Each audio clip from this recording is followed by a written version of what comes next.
Vamos a ver, vamos a ver. Saludos, saludos, sean todos bienvenidos a una entrega más de su podcast Reflejos. Suscríbete, dale a la campanita, comenta, comparte. Es bueno que nos digan de qué país nos están viendo. Saludos a nuestra gente en Cuba, Puerto Rico, Colombia, México y en todas partes del mundo. Para cualquier propuesta de negocio o que tiene que ver con promoción, ve a la descripción de este canal y nos puede escribir a nuestro Gmail o por WhatsApp y estamos disponibles para cualquier propuesta de negocio justa. También Reflejo Media es una plataforma que se dedica a la promoción de talentos. Si tú eres un nuevo talento y quieres promocionarte en esta plataforma, es bueno que nos escribes, te acerques a nosotros y de una forma u otra podemos hablar y tratar de lo que tú quieres hacer. También le pedimos a todos nuestros seguidores y suscriptores en YouTube que nos pueden seguir en la plataforma de TikTok, Facebook, Instagram. Y si hay otra por ahí, ahí estamos nosotros. En esta ocasión, en esta entrega más, venimos aquí con un debate nuevo. Y es que tenemos a nuestro amigo y compañero Jorge. Bienvenido, Jorge. Bueno, Y bienvenido, también bienvenido. tenemos aquí a José. Bienvenido, José. Bienvenido. Bienvenido, José. Excelente. Aquí vamos a tener lo que es un cuestionario, un conversatorio a manera de debate con un adventista versus un pentecostal o un evangélico, como regularmente se conoce, aunque yo en lo personal creo que todo el que predique el evangelio es un evangélico, porque anda evangelizando. ¿Te entiendes? Pero si es, por ejemplo, de una religión que no tiene que ver con el evangelio, ya entonces ahí cambia el nombre. Sí, pero Eh, hay que especificar cuál es el adventista y el pentecostal. ¿Cuál es el adventista? Exacto. Aquí, esta Aquí parte. el adventista Bueno, y el pentecostal. diga su nombre si Exactamente. puede, el nombre. Exacto. Exacto, se pueden El presentar nombre. para que... Bien, mi nombre es José de la Cruz. Un placer una vez más poder estar con ustedes. Gracias por la invitación y pertenezco a la Iglesia Pentecostal. Tengo cerca de 20 años y allí he predicado el Evangelio durante todos esos años. Sí, adelante, Jorge. Muy bien, ya ustedes me conocen, ya somos prácticamente parte de este programa. Sí, sí. Un saludo a todas las personas que van a ver y van a escuchar este programa. Mi nombre es Jorge Pérez, soy adventista del séptimo día, me congrego en la iglesia Ángeles de Luz, aquí en Santo Domingo, República Dominicana, y tengo toda mi vida siendo adventista del séptimo día. Como se dice comúnmente, nací en el Evangelio, así es. Amén, amén. Bien, bien, amén, amén. Amén. Cabe destacar que esto nosotros lo hacemos no para crear controversias, sino para que la gente se informe, para que la gente vea que no todo en las redes sociales es un mundo de bailoteo y que cosas para aquí, faranduleo, no. También hay información esencial para que la gente conozca más de las religiones, porque a veces la gente la mete en un solo saco. No, todos son iguales, no. Las denominaciones, todas tienen su principio, obviamente sacado de la Biblia. Y en esta ocasión vamos a continuar con la primera pregunta de este debate. Vamos con relación al tema, porque lo hicimos por tema y a cada tema le asignamos preguntas para que así se puedan agotar todos los temas que no se hablaron en el primer debate que tuvimos. Exacto. Entonces, Ramón, de la segunda venida de Cristo, ¿qué tú puedes decir con la pregunta que iba a hacer? Bueno, según la venida de O Cristo, sea, yo tengo entendido que vendrá, bueno, desde que yo estoy chiquito estoy viendo que vendrá como ladrón en la noche. como ladrón en la noche. Esa es no sé, la que yo he escuchado que he escuchado. Ahora, de ahí para allá, yo no sé ustedes cuáles ustedes han escuchado. Ok. O que vendrá, Entonces la ajá, pregunta ahí sería, ¿cómo vendrá Jesucristo? Si vendrá de manera visible o de manera calladita. oculta que solamente los fieles lo sabrán. Sí, pero antes decían así, que era como ladrón en la noche, Sí. pero ahora dicen que él va a venir a la tierra y que él no quiere pisar la tierra porque está llena de pecados. O sea, que él va a venir en una nube grande. Eso es lo que dicen ahora. Entonces ahí Bien. tenemos estas personas que ahí nos dan un detalle ahí de Entonces cómo. vamos a darle la Excelente. parte a José para que inicie ahí. Tiene 3 minutos para responder esa pregunta. Adelante, arranca. Indudablemente que la venida de Cristo es un evento dicho y predicho en la Sagrada Escritura. Solamente en el Nuevo Testamento la segunda venida de Cristo se menciona más de 300 veces. nosotros creemos en la venida de Cristo. Ahora, de que será visible o digamos el rapto, que es la famosa teoría más común hoy en día dentro de los protestantes, obviamente que la Escritura habla de una segunda venida de Cristo visible. Eso es explícito en las Escrituras.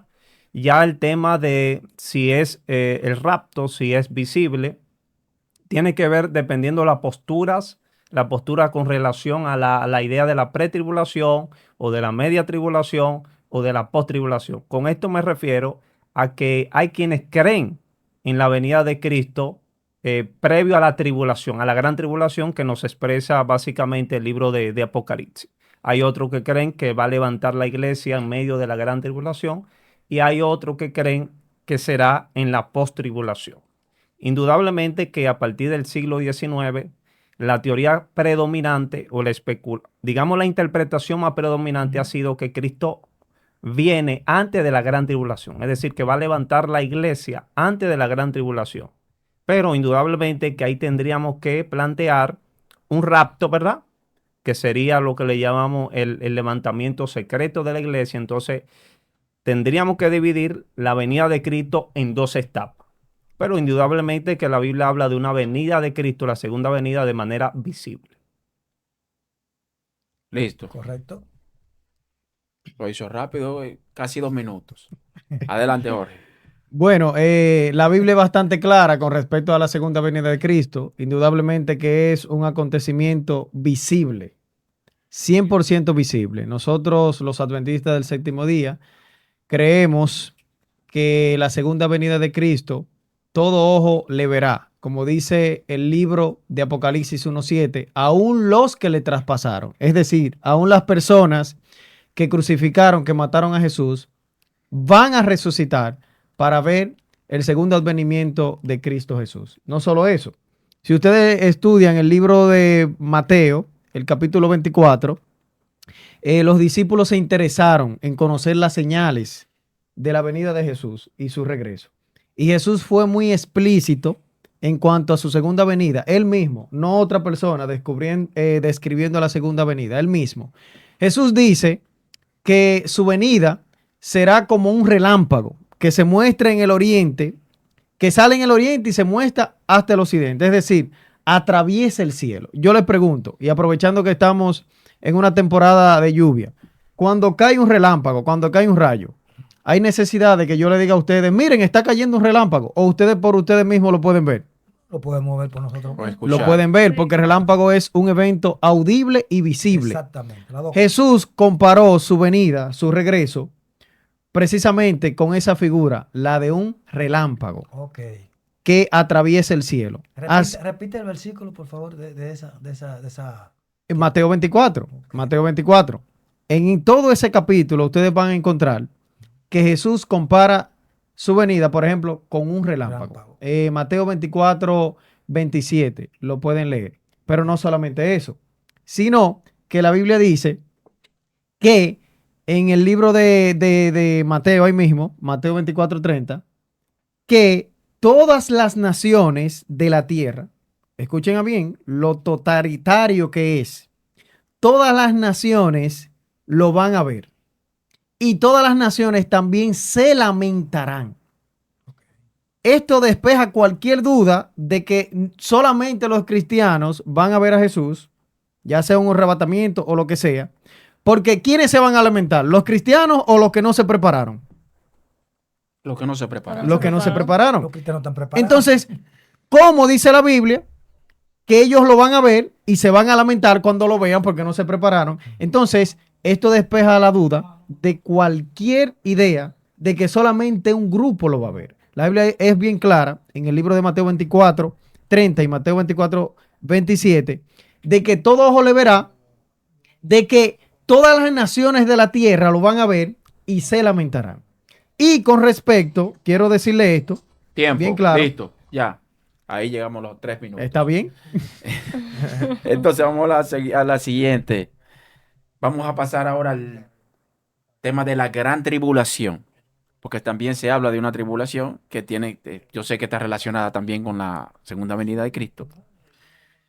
Pero, ¿qué significa la gran tribulación? ¿La iglesia pasará por ella o será arrebatada antes de la gran tribulación? En este caso, adelante, José. Bien, la gran tribulación será un periodo, como lo expresa el libro de Apocalipsis, básicamente, fundamentalmente, literalmente del juicio de Dios sobre los hombres, sobre la raza humana. En ese periodo está lo que conocemos como el anticristo, y entonces vemos también lo que es la manifestación de la ira de Dios eh, contra toda la raza humana. De manera literal, está registrada en el libro de Apocalipsis. Dice la Biblia en San Mateo capítulo 24, precisamente, Cristo habló de una serie de situaciones que se van a dar, y una de ellas es que va a haber, digamos, una conmoción, una tribulación como nunca la ha visto sobre la tierra. Entonces, allí va a surgir lo que es el anticristo. Ahora, con referente a la iglesia, la postura más sostenida es que la iglesia sería levantada previo a la tribulación. Ahora, indudablemente que ¿Qué el significa tema... eso? Vamos a ponerle pausa ahí. La iglesia será levantada previo a la tribulación. O sea, explícalo de un lenguaje más llano, que se entienda. Correcto. ¿Se va a librar de eso? La idea más aceptable, y con eso no me estoy siendo responsable en lo personal. La idea más aceptable en el siglo XXI es que Cristo levantaría a la iglesia previo a la tribulación. Sin embargo, la Biblia plantea, de igual manera, algunos pasajes insinúan de que sería una sola venida, que sería después de la gran tribulación. Ahora, ¿cuáles pasajes bíblicos pueden ser empleados y utilizados para argumentar de que vendría previo a la gran tribulación? Apocalipsis capítulo 3, verso 10, dice que el Señor guardará a los que guarden la palabra de mi paciencia, también lo va a guardar de aquella prueba que viene sobre toda la tierra, sobre todos los moradores. Además de que la Biblia habla de que seríamos librados de la ira de Dios. O sea, la ira de Dios, de manera literal, entendemos que se va a manifestar ya en su plenitud en la gran tribulación. Sin embargo, ambas posturas son discutibles. Ahora, para mí no constituye una herejía el hecho de creer que Cristo levantaría a la iglesia antes de la gran tribulación. Lo que puede constituirse una herejía es negar la venida de Cristo y negar el hecho de la gran tribulación, que será un evento. Allí se va a presentar lo que conocemos Apocalipsis capítulo 3, el anticristo, la bestia que se va a levantar del mar, que dice una segunda bestia, el falso profeta, que con toda aquella simbología que presenta el libro de Apocalipsis, que va a oponerse no solamente a Dios, sino que también va a tratar de sustituir a Dios. Y eso significa la palabra literalmente, la palabra anticristo. O sea, no solamente que será opuesto, sino que va a sustituir, o digamos suplantar, la persona de Dios mismo, y será objeto de culto, como dice Pablo en la carta a Tesalónica. Ok, exactamente los 3 minutos. Bien, stop. ¿Quieren abordar algo antes de que Jorge arranque? No. ¿O puede? Sí. No puede Adelante, ahora. Jorge. Bueno, nosotros los adventistas del séptimo día no creemos que Jesús va a librar a su iglesia de la tribulación. No. Creemos que los fieles van a pasar por la gran tribulación. Y esto lo podemos sostener con la Biblia. El mismo Jesús es quien dice eso. Dice el libro de Mateo 24, 22, que si, y hablando de la tribulación, es en el contexto de la tribulación, dice el 21, porque habrá entonces gran tribulación. Usted está preguntando de eso, ¿verdad? Ajá, gran tribulación. Muy bien. Entonces, en el contexto de la gran tribulación, dice el mismo Jesús, no yo, no la iglesia adventista, si aquellos días no fueran acortados, nadie se salvaría. Oigan bien, mas por causa de los fieles o de los escogidos, aquellos días serían acortados. ¿Aquellos días serían qué? Acortados. Lo que Jesús iba a hacer es que va a reducir el tiempo de esa gran tribulación.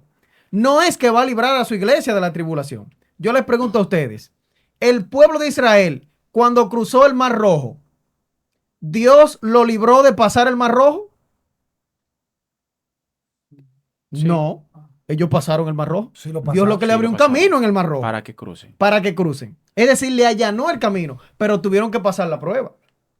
Tuvieron el ejército egipcio detrás de ellos, amenazándolo de muerte. Tenían montañas a su alrededor y tenían el mal frente a ellos. No vino una nave y se lo llevó y lo libró de la prueba. Lo que Jesús hizo, lo que Dios hizo fue que allanó el camino para que ellos pasaran la prueba. Entonces, en el contexto de la gran tribulación, Jesús no va a liberar a su pueblo de que no pase. El pueblo va a pasar. Ahora, ¿qué es lo que Jesús va a hacer según la Biblia? Va a reducir el tiempo, porque si el tiempo se alarga, No se en salva esa nadie. gran tribulación, dice el mismo Jesús que nadie se salvaría. De tan cruel, tan terrible que va a ser la prueba que le espera al pueblo de Dios. Ahora, Dios va a llenar, nosotros creemos, a su pueblo de su Santo Espíritu, así como llenó a los discípulos, y a pesar de las pruebas que ellos tuvieron, que muchos de ellos, por ejemplo, Pedro murió crucificado, otros tuvieron que pasar por la hoguera, otro en la cárcel. Jesús no lo libró de eso, tuvieron que pasar por ahí. Igualmente los reformadores, algunos murieron quemados, otros en la hoguera. Jesús no lo libró de eso. Ahora, en medio de la prueba le dio fortaleza, le dio valor para no negar su nombre.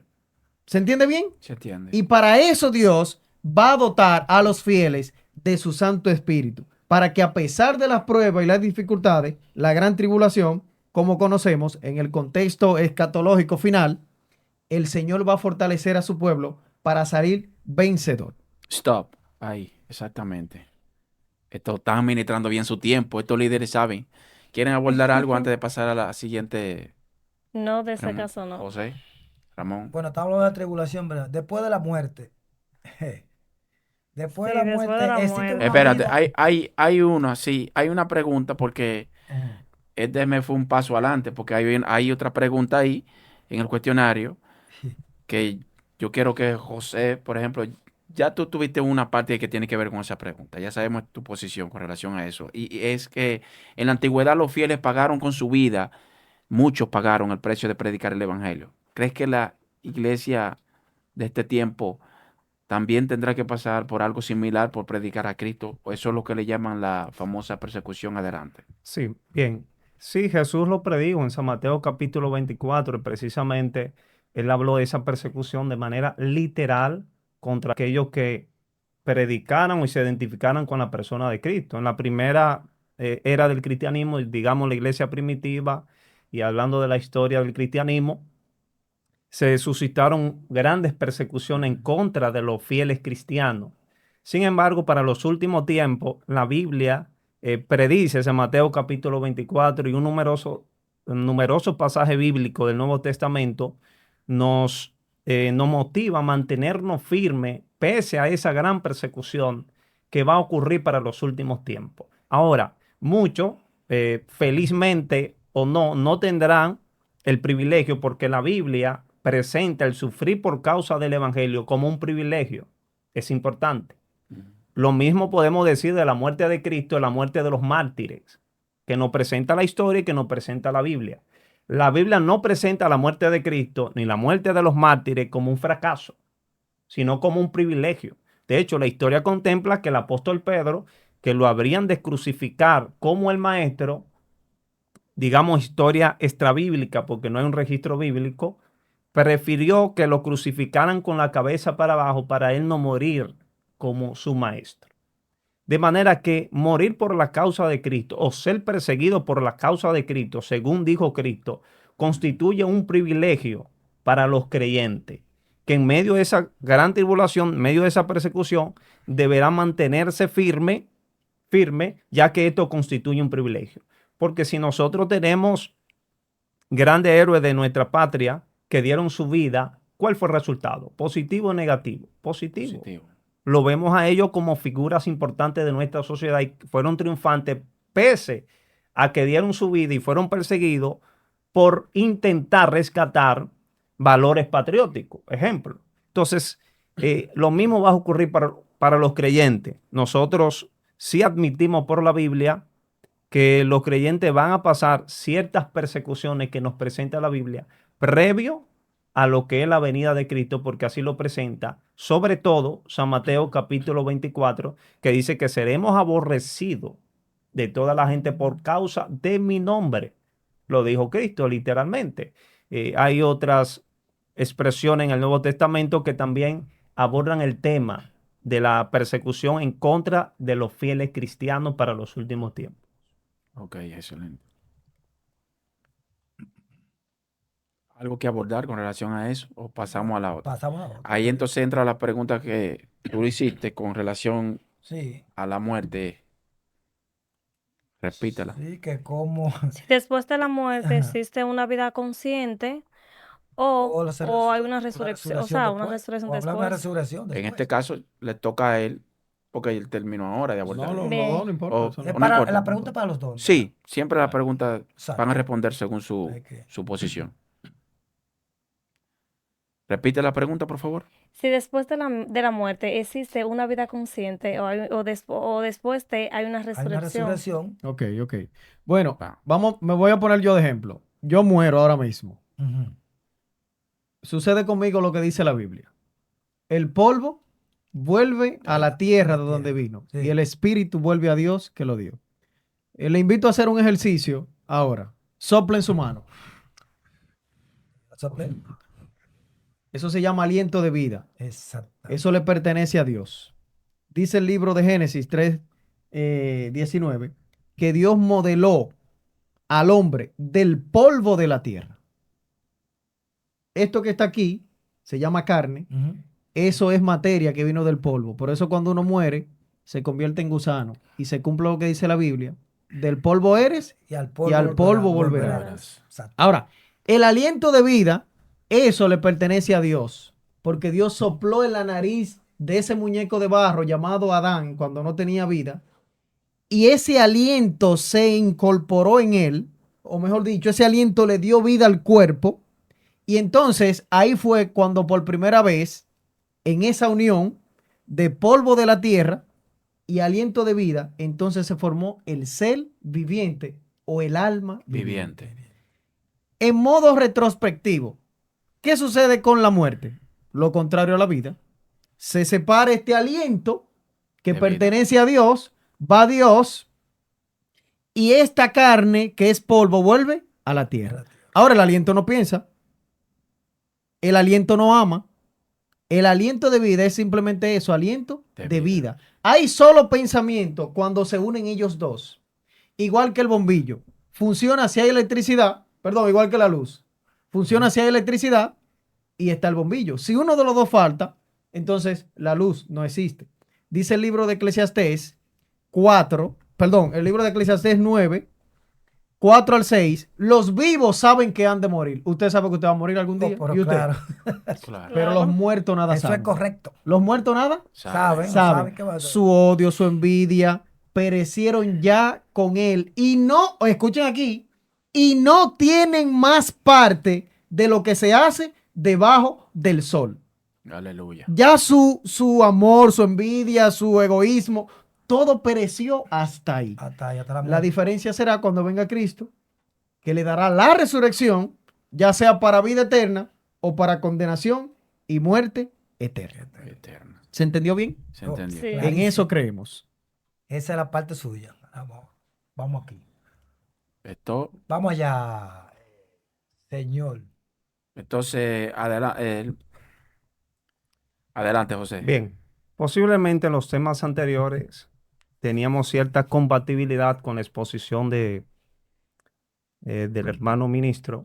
Sin embargo, en este punto vamos a tener que disentir mediante algunos argumentos bíblicos que demuestran ciertas ideas contrarias. Ok.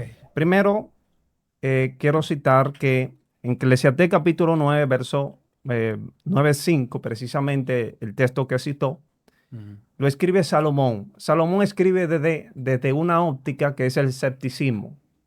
Es decir, segunda Timoteo capítulo 1, verso 10, el apóstol Pablo, hablando de la gracia de Dios, dice lo siguiente, que Cristo quitó la muerte, sacó a la luz la vida y la inmortalidad por el evangelio. ¿Qué significa esto? Que los autores que aunque fueron inspirados por Dios en el Antiguo Testamento, no tenían lo que es la luz del evangelio, es decir, una comprensión precisa y exacta que fue revelada por medio de lo que es el evangelio. Pablo habla del misterio del evangelio que estuvo oculto durante siglos, la comprensión del misterio de Cristo, obviamente, y todo lo que esto implicaba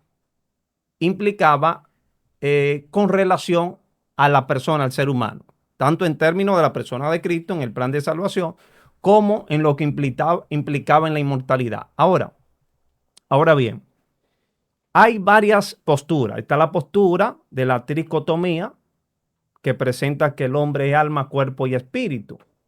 Dicotomía la divide en ser material e inmaterial. Y tenemos la unidad indivisible. La unidad indivisible es la que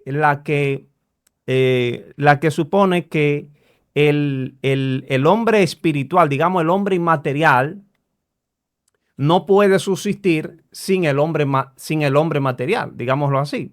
Ahora bien, hay algunos pasajes en el Nuevo Testamento, y para esto tendríamos más tiempo, pero quiero citar solamente 2 pasajes bíblicos, donde la interpretación paulina indica lo contrario, porque aquí no solamente estamos hablando de el estado inconsciente, es que tenemos que presentar si el hombre tiene un componente material, que es el cuerpo, y tiene un componente espiritual que nosotros consideramos que es el alma o el espíritu, términos que se usan en la Biblia de manera indistinta.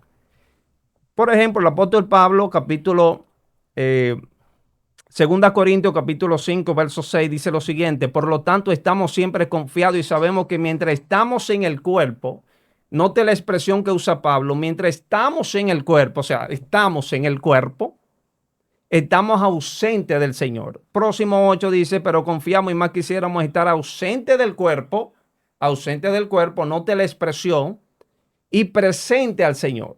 Entonces dice, por lo tanto, procuramos también, ausente o presente, serle agradable. O sea, está hablando de una diferencia que existe entre el alma o la parte inmaterial que sobrevive, sobresiste pese a la muerte física.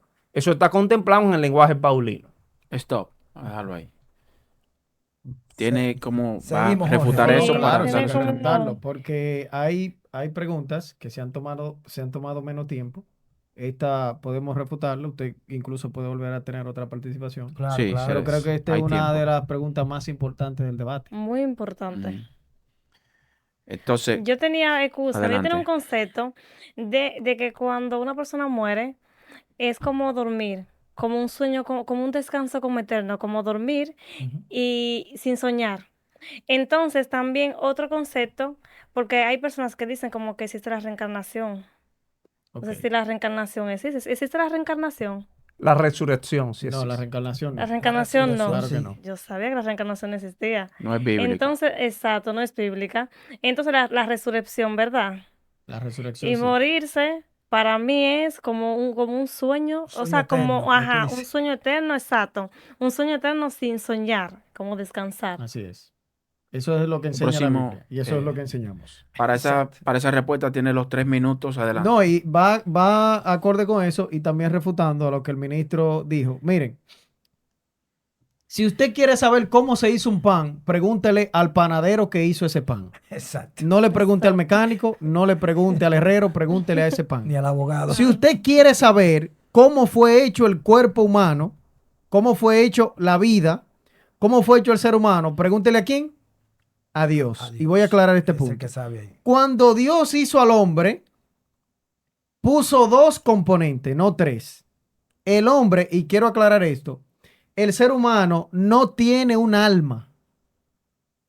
No tiene alma. Nosotros no tenemos alma. Somos sin alma. No. Nosotros somos un alma. Ahora sí. Bueno, buena Hay una corrección. diferencia entre esos 2 verbos. Ser Ajá. y tener son 2 cosas distintas. Diferente. Por ejemplo, tú eres un pensamiento. Una persona. No, tú eres un pensamiento. Diabla. No. No. Pero tú tienes pensamiento. Sí. Claro. ¿Ves cómo es distinto? Tú tienes sangre Claro. y tú eres sangre. No, yo soy José Antonio. Entonces ahí es que está el asunto. Nosotros somos un alma, Exacto. pero no tenemos un alma. Y ahí es que está la confusión. No lo dice Jorge Pérez, no lo dice la Iglesia Adventista, lo dice la Biblia.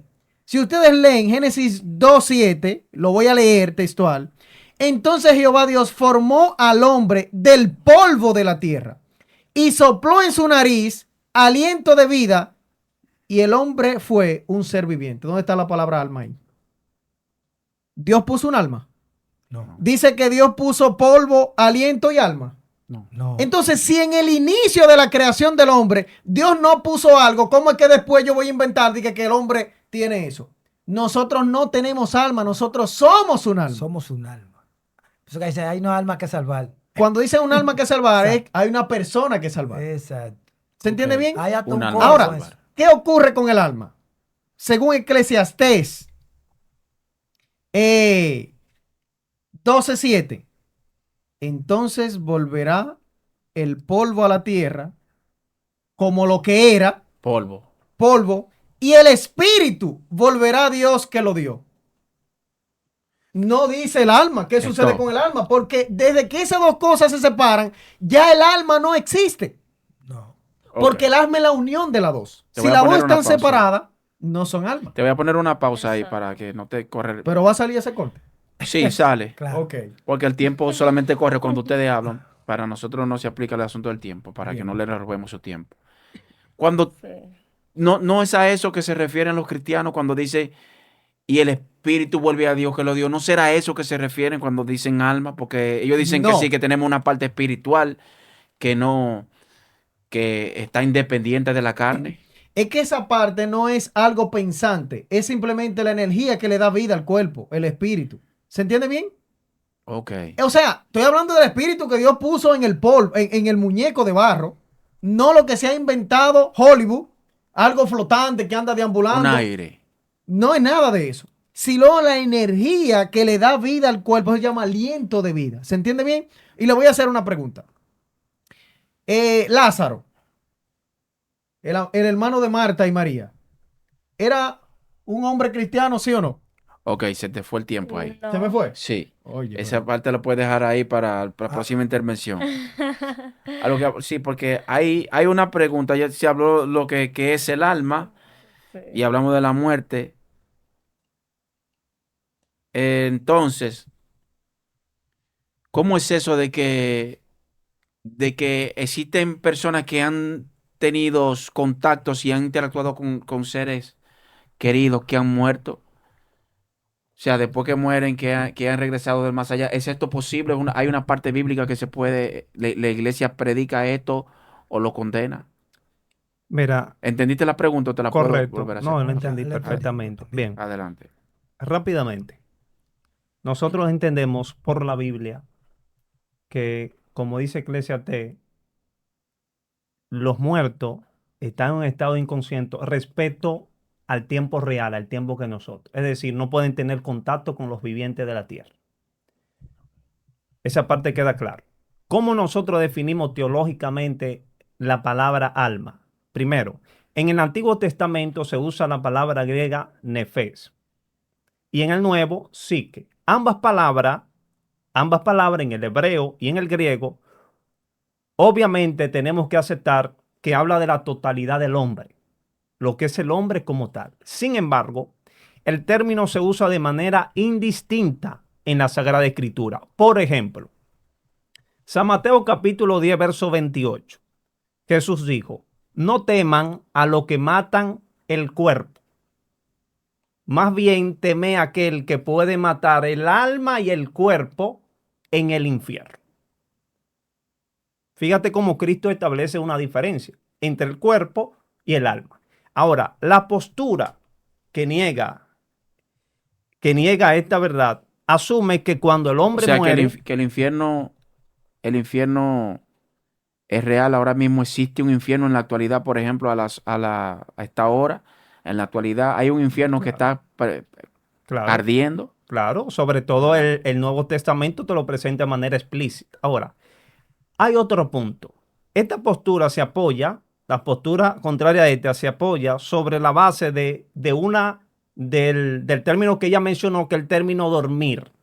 Sí. El sueño del alma es una teoría que se hizo muy famosa a partir del siglo XIX. Es importante que resaltar que tuvo muchas ramificaciones ancestrales. Ahora bien, se apoya sobre la idea de que cuando el hombre muere, está en un estado de inconsciencia hasta el día de la resurrección. Esto puede presentarse muy atractivo. Sin embargo, ¿cuál es la contradicción de esto? Primero, ¿qué dice Pablo aquí? Filipenses capítulo 1, versículo 21 dice, porque para mí el vivir es Cristo y morir es ganancia. Ok. Mas si vivir en la carne resulta para mí en beneficio de la obra, no sé entonces qué escoger. Porque de ambas cosas estoy puesto en estrecho, teniendo deseo de partir y estar. Esta combinación de palabras nos habla a nosotros de una comunicación intencional, de que él está hablando, de que estaría hablando, lo cual es muchísimo mejor. Lo cual estaría hablando de que una persona al partir de este mundo, al morir físicamente, su cuerpo sí duerme en el polvo de la tierra, como dice Génesis y como dice el Nuevo Testamento. Pero hay una parte espiritual que dice Pablo, y partir y estar con el Señor. La impresión paulina es que al partir de este mundo estaría de manera inmediata con Cristo. Ahora, ¿en qué estaría? Si el cuerpo está en el polvo de la tierra. Esto, ahí llegó. Los 3 minutos. Una pregunta. Adelante. Sí, la pregunta me va para los dos. A la hora de que llegue la resurrección, ¿será seleccionado? ¿Dios va a seleccionar a la gente? O sea, los que estén predicando, los que estén, bueno, predicando de la palabra de Dios, ¿serán los que van a subir? ¿O se van, o los otros no van a resucitar? Nadie. Nada más ustedes. Adelante, Jorge. Una pregunta. Y espérate, y además, recuerda que hay muchas iglesias. ¿Cómo Dios va a identificar cuál será la iglesia que va a Que se va. va a ser la resucitada? O sea, como más resumida es porque hay personas que dicen como que Dios va a venir a la tierra a juzgar a vivos y muertos. Claro, Vamos a resucitar todo aquí. claro que vamos a resucitar. Y de ahí, ¿cómo es la selección? Lo que pasa es, dice el libro de Tesalonicenses 4, 16 y 17, que los muertos en Cristo resucitarán primero. Lo que la Biblia hace es establecer un orden Muy en bueno. quién va a resucitar primero y quién va a resucitar de segundo. Pero lo que no cabe duda es que todos van a resucitar. Todos van a resucitar. Por lo que ya hemos dicho de que todo ojo le verá, Ya. aún lo que le traspasaron, o sea, aún lo que crucificaron a Jesús. Ahora, los fieles están en el orden de resucitar primero. Espérate ahí, antes de irte a la segunda. Stop. Los muertos en Cristo resucitan primero. Ujú. Así es. Y los que no murieron en Cristo, después, obviamente. Lógicamente, en la segunda resurrección. La segunda. E incluso Pablo agrega, Espérate, bienaventurado que todavía- el que tiene parte en la primera resurrección. Esos son los que van a estar con Cristo. Ya. O sea, de los muertos, Sí. hablando de los muertos. Voy ¿verdad? para allá. ¿Cómo será eso? Porque si Cristo llega y lo resucita, esa persona no se está quemando en el infierno. Es lo que O- no encaja con Pero la está bien, teoría está del bien. infierno. O en la teoría del infierno es después que Cristo venga.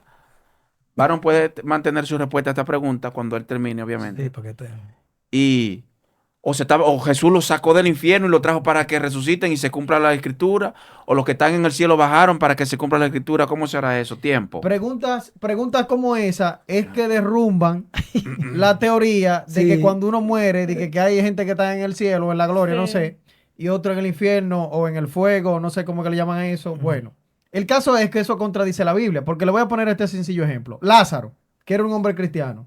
Según la teoría de los que creen que el alma o no sé qué va al cielo o a la gloria, ¿dónde estaba Lázaro entonces? ¿Dónde estaba Lázaro? Porque él murió y tenía 4 días Ahí y está el Edía. detalle. Entonces, cuando Jesús va a resucitar a Lázaro, dice, enséñenme en la tumba, ¿dónde fue que lo pusieron?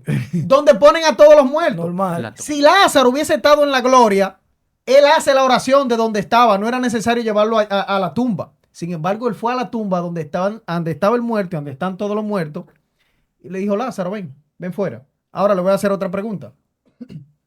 Si Lázaro hubiese estado en la gloria, Jesús fue injusto al traer un hombre de la gloria a este mundo de pecado y de maldad. Si yo estoy en la gloria, yo le digo, Jesús, pero ¿y qué? tú hiciste Atiende, conmigo? Ramón. ¿Qué tú hiciste conmigo? Que me trajiste para acá de nuevo a esta candela. Mejor me hubiese dejado allá. Él estaba No, bien. Él estaba bien. Sí. supuestamente, ¿verdad?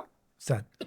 Entonces, Jesús no lo trajo ni de la gloria ni del infierno. Ok. Jesús lo trajo del cementerio donde él estaba y donde Jesús va a traer a todos los que durmieron para que en aquel día reciban la recompensa. Como dice el libro de Juan 5, Ujú. 25 al 29. De cierto os digo, viene la hora, y la hora es cuando los muertos oirán la voz del Hijo de Dios, y los que oyeran vivirán. Y dice el 28, no os maravilléis esto, porque vendrá la hora cuando todos los que están en los sepulcros oirán la voz. Todos, ¿verdad?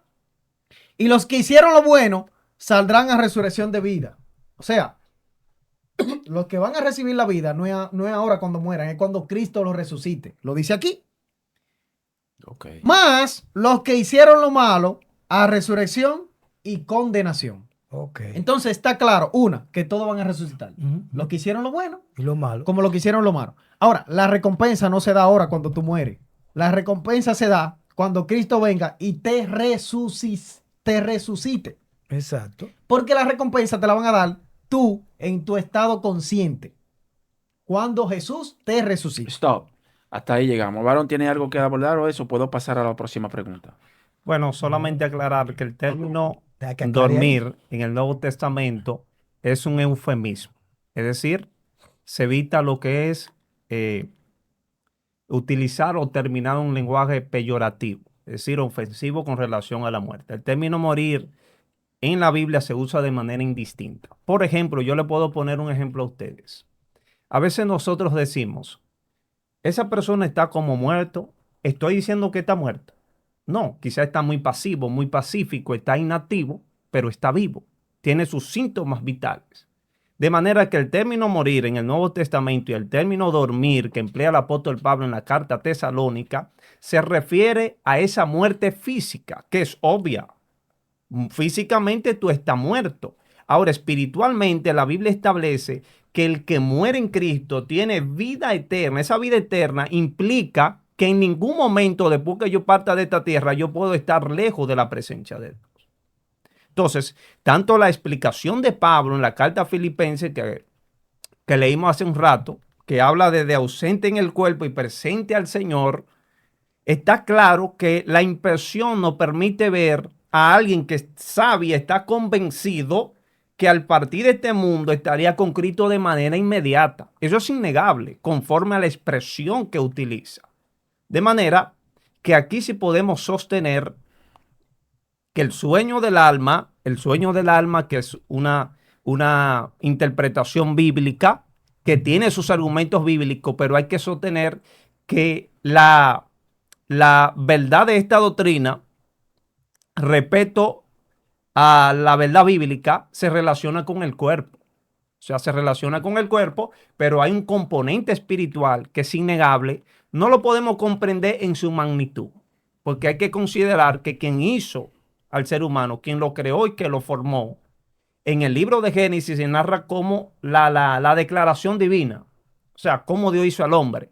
Ahora, todo lo que implica eso, que te lo explica la biología, que te lo explica la genética, que te lo explica la anatomía, que te lo explica la fisiología, no está explícitamente contemplado en el libro de Génesis, porque no todo está reflejado de manera explícita en las escrituras. Dios creó, por ejemplo, la materia. La ciencia te explica componentes de la materia. Ahora, nosotros sabemos que Dios creó la materia y todo lo que existe fue creado por Él. Ahora, todos los componentes que están dentro de esa materia, dentro de ese universo, ¿verdad? Nosotros lo podemos describir o desglosar a través de la ciencia que nosotros conocemos.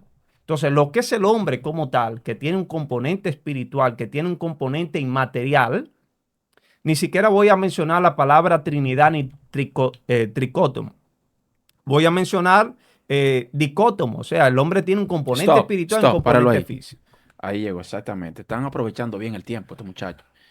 Entonces, ya creo que ya podemos pasar a las próximas preguntas con relación ya al tema de, lo puse entre paréntesis, pero tiene que ver aquí, este cuestionario, no me estoy escuchando aquí, parece que se fue.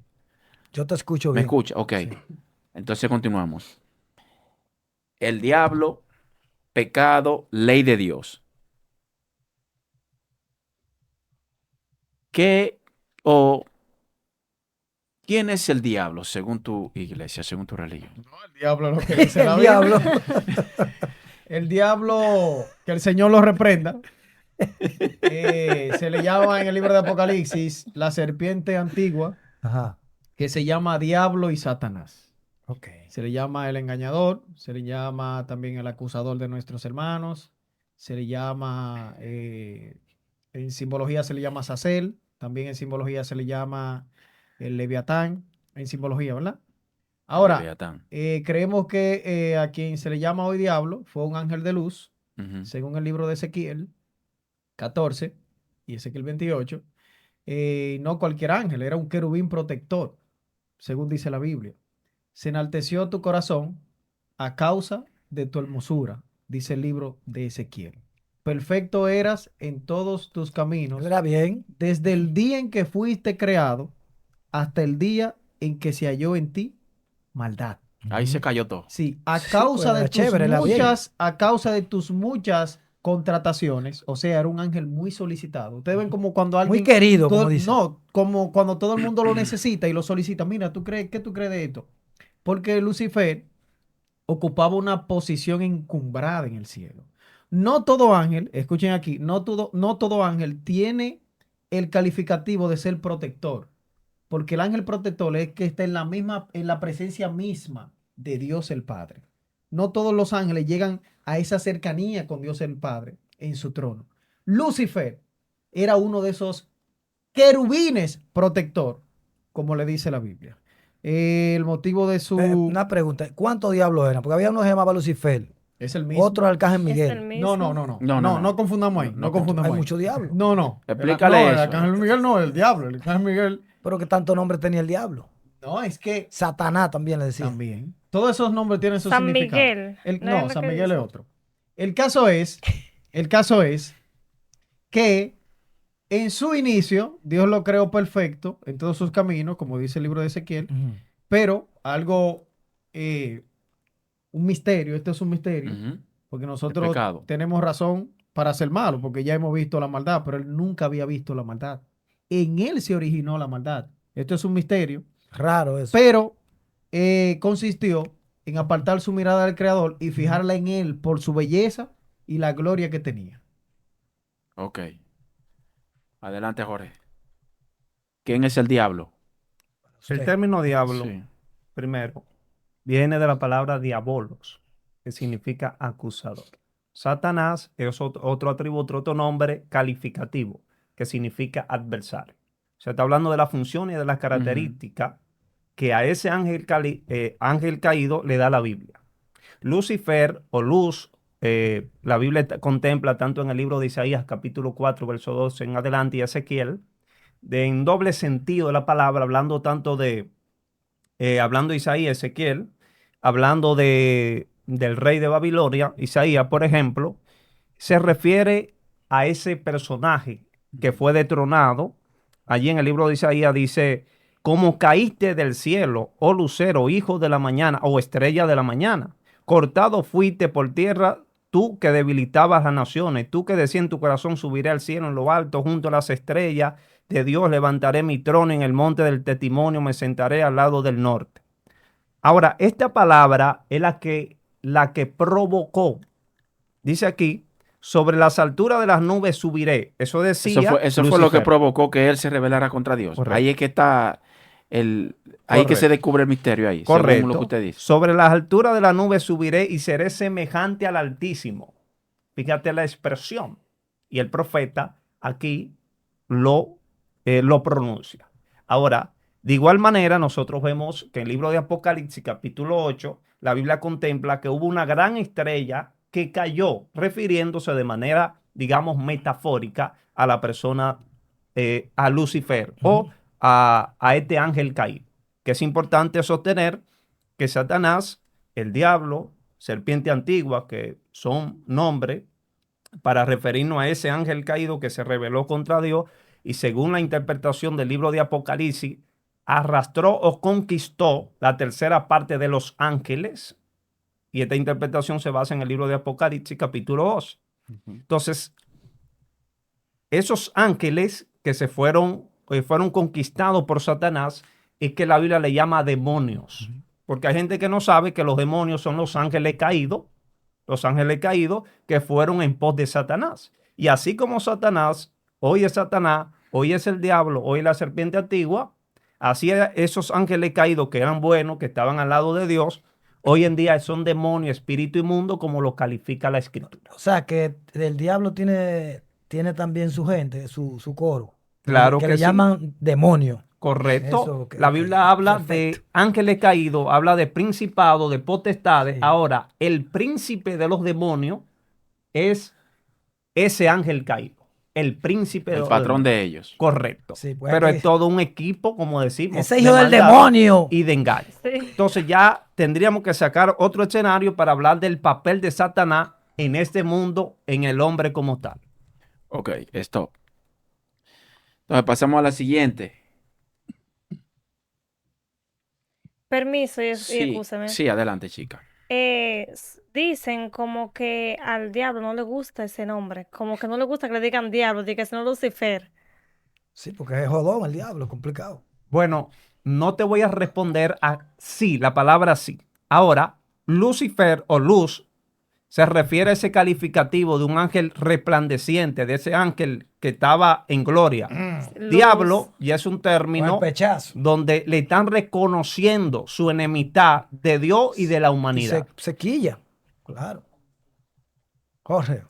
¿Qué puede decir de esa pregunta que ¿Que a hizo? Satanás no le gusta que le digan diablo? Sí. No, no le gusta. A Satanás le gusta que tú le digas como tú quieras. Lucifer. Ah, Satanás no tiene problema con eso.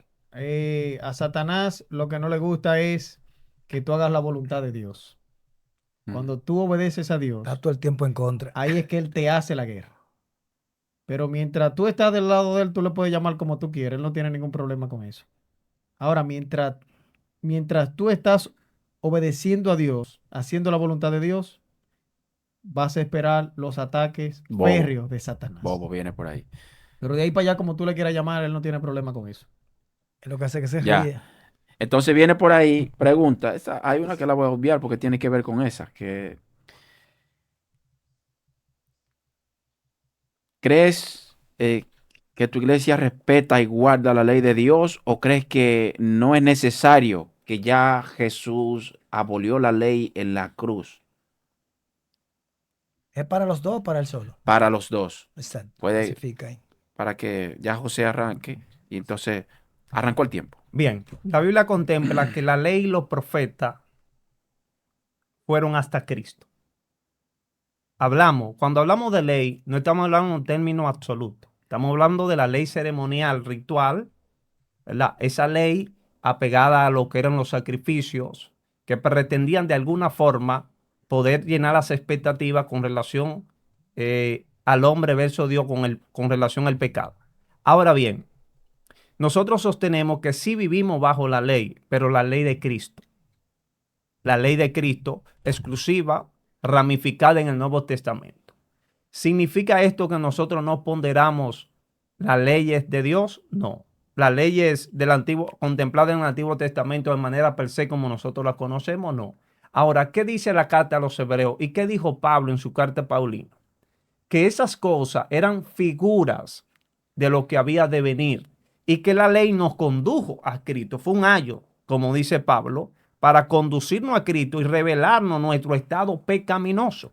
Entonces Pablo habla de un contraste entre la ley y la gracia. Es importante contemplar también que el Nuevo Testamento registra una discusión a lo interno de la iglesia por el tema de la ley versus la gracia, donde Pablo tiene que escribir en varias ocasiones como respuesta, reaccionando frente a quienes querían vivir por gracia, pero querían vivir una vida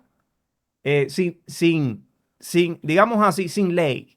Pablo le responde a eso, pero a quienes querían imponer la ley sobre la gracia, también Pablo tiene que responder. Ahora, la gracia se impone frente a la ley. ¿Vivimos nosotros por ley? No, vivimos por gracia. ¿Cuál es la ley que nosotros tenemos? La ley de Cristo. ¿Cuál fue la ley de Cristo? Ejemplo de eso, San Mateo capítulo 5, dijo Cristo, ¿qué decía la ley moral? No codiciará a la mujer de tu prójimo. Pero yo digo que cualquiera que mirare a una mujer para codiciarla, estará adulterando con ella en su corazón. Es decir, que Cristo no anula la ley moral, sino que le da una interpretación más amplia. Y ahí es donde él dice, no solamente es pecado codiciarla, tomarla, también codiciarla, ¿verdad? Constituye un adulterio. Ok.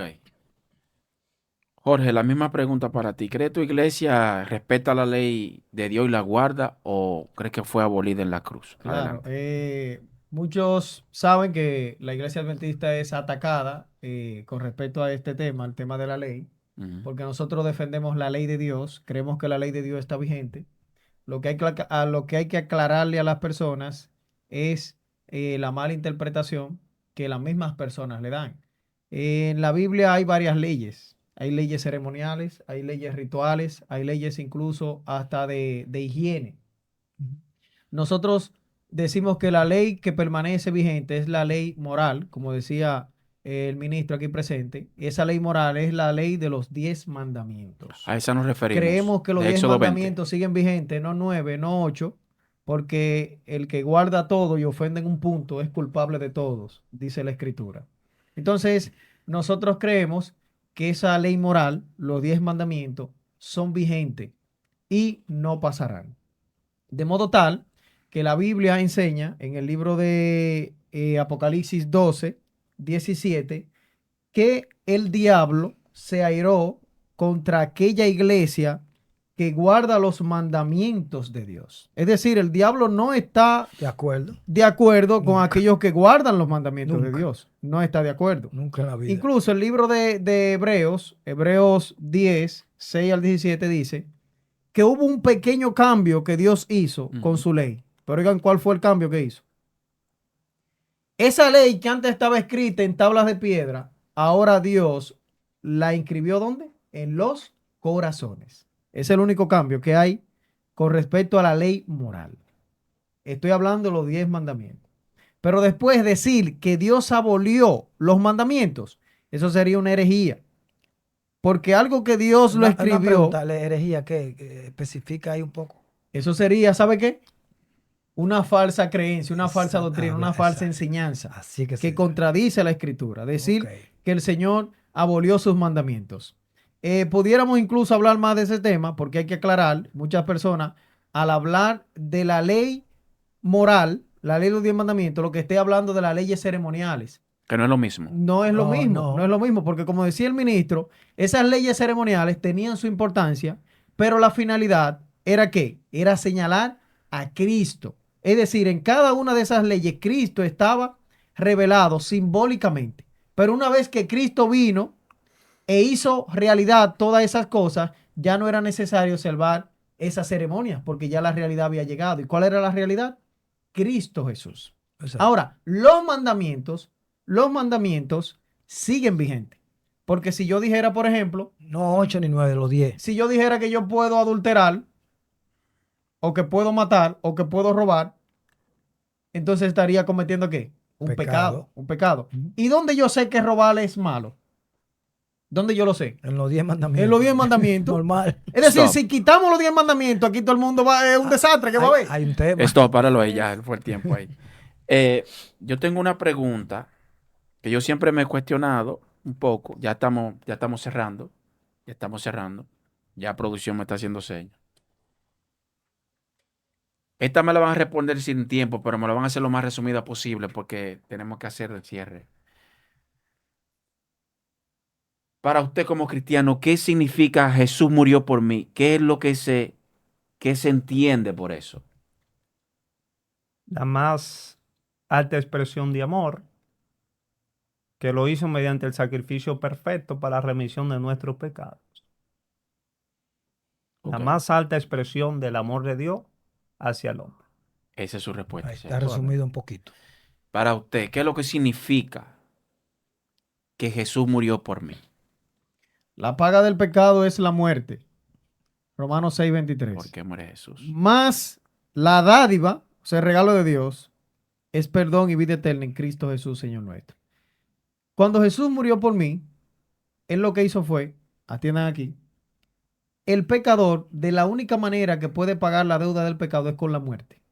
Ujú. Pero si Él paga esa deuda, muere eternamente y ya no tiene más esperanza de resucitar ni de vivir, porque Ya pagó. por Él Ya. mismo Él lo pagó. La muerte de Jesús pagó la muerte eterna. O sea, ya ninguno de nosotros tenemos por qué morir eternamente. No. Porque Jesús sufrió esa muerte. O sea, que No la muerte que si me choca un carro, que si el metro se desvía y me muero. No. Es una muerte temporal. Y tenemos esperanza de que vamos a resucitar.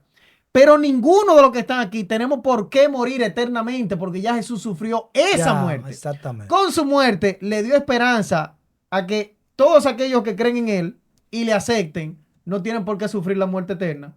Por lo contrario, tener vida eterna en Cristo Jesús. Entonces eso significa que Jesús haya muerto por este pecador. Ok. Ya para Está cerrar, claro ahí. hasta aquí este debate. Esperamos que los que suscriptores vean, comenten, den like, denle a me gusta. Chao, chao. Eso. Chao.